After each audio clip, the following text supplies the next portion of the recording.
ನಾವು ವಿಚಾರ ಏನಂದ್ರೆ ನಾವು ಎಲ್ಲ ಕಡೆ ಮಾಹಿತಿ ಹಂತವಾಗಿ ತನಿಖೆ ಮಾಡ್ತೀವಿ, ನೋಡ್ಕೊಂಡೆ ಏನು ಹುಡುಗರು ಬರಲಿ ಅಂತ ಕಾಯ್ತಾ ಇದ್ದೀವಿ.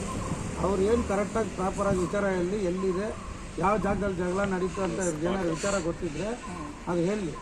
ಅಲ್ಲಿ CC ಕ್ಯಾಮ್ರಾ ಇದ್ರೆ ನಾವು ಚೆಕ್ ಮಾಡ್ತೀವಿ. ನ್ಯೂಸ್ ಪೇಪರಲ್ಲಿ ಯಾವ ನ್ಯೂಸ್ ಪೇಪರಲ್ಲಿ ನ್ಯೂಸ್ ಚಾನಲ್ ಯಾರು ಬಂತ ನ್ಯೂಸಲ್ಲಿ ಯಾರು ವಿಸ್ತಾರ ನ್ಯೂಸಲ್ಲಿ ಏನು ಮಾಡ್ರೆ ವಿಸ್ತಾರ ನ್ಯೂಸಲ್ಲಿ ಬರೀ ರಾಯಗಢ ಸ್ಕೂಲ್ ಮಕ್ಳು ಅಂತ ಹೇಳಿದ್ರೆ ಫೋಟೋ ಇಲ್ಲ ಮತ್ತೆ ಏನಿಲ್ಲ ನಾನು ಎಲ್ಲ ಹಾಕಲ್ಲ ಬಿಡಿ, ಹಾಕಲ್ಲ ಫೋಟೋ ಇಲ್ಲ. ಇದು ಕಂಪ್ಲೇಂಟ್ ಆಗಿದೆ, ತಪ್ಪು. ಇಬ್ಬರು ಪೇರೆಂಟ್ಸ್ನ ಕರೆದ್ಬಿಟ್ಟು ಮಾತಾಡಿದ್ರೆ ಎಲ್ಲ ಬಗೆಹರಿತಾ ಇತ್ತು. ಅದು ಇವಾಗ ಕೌಂಟರ್ ಕೇಸ್ ಕೊಡ್ಬೇಕು, ನೀವು ಅವ್ರ ಮೇಲೆ ಕೊಡ್ಬೇಕು. ಇವ್ರು ಏನು ಮಾಡಿದ್ದಾರೆ ಅಂತಾನೆ ನಮ್ಮ ಹುಡುಗರು ಏನಕ್ಕೆ ಜಗಳಕ್ಕೆ ಹೋಗ್ತಾರೆ. ಇವ್ರೇನೋ ಮಾಡಿದ್ದಾರೆ, ನಾವು ಜಗಳಕ್ಕೆ ಬಂದಿರಿ, ಎರಡೇ ಆಗಿರ್ಲಿ. ಇಬ್ಬರ ಮೇಲೆ FIR ಮಾಡಿ. ಅದೇ ಏರಿಯಾನಾ? ಅದೇ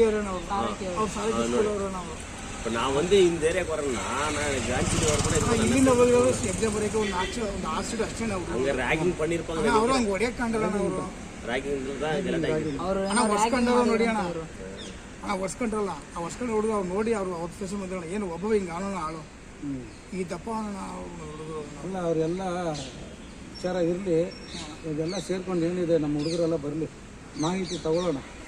ಅದ್ರ ಪ್ರಕಾರ ಏನು ಮಾಡ್ಬೇಕಾ ಮಾಡೋಣ. 100% ನಾವು ಬಂದಿದ್ದೀವಿ, ಏನೋ ಒಂದು ಒಳ್ಳೇದಾಗಲಿ ಅಂತಲೇ ಬಂದಿದ್ದೀವಿ. ಏನಂದ್ರೆ ಐದು ಜನ ರಾಯಗಢದಲ್ಲಿ ಓದ್ತಾರಲ್ಲ, ಅಲ್ಲೇನು ಗಲಾಟೆ ಇಲ್ಲ ಇವ್ರದ್ದು. ಆ ಸ್ಕೂಲಲ್ಲಿ ಹೋದಾಗ ವಿಚಾರಣೆ ಮಾಡ್ಬೇಕು ತಾನೆ, ಇವ್ರು ಅಂತ ಹುಡುಗರ ಅಂತ. ಇವ್ರು ಅಲ್ಲೂ ಹೋದಾಗ ಅವ್ರು ರ್ಯಾಗಿಂಗ್ ಮಾಡಿದ್ದಾರೆ.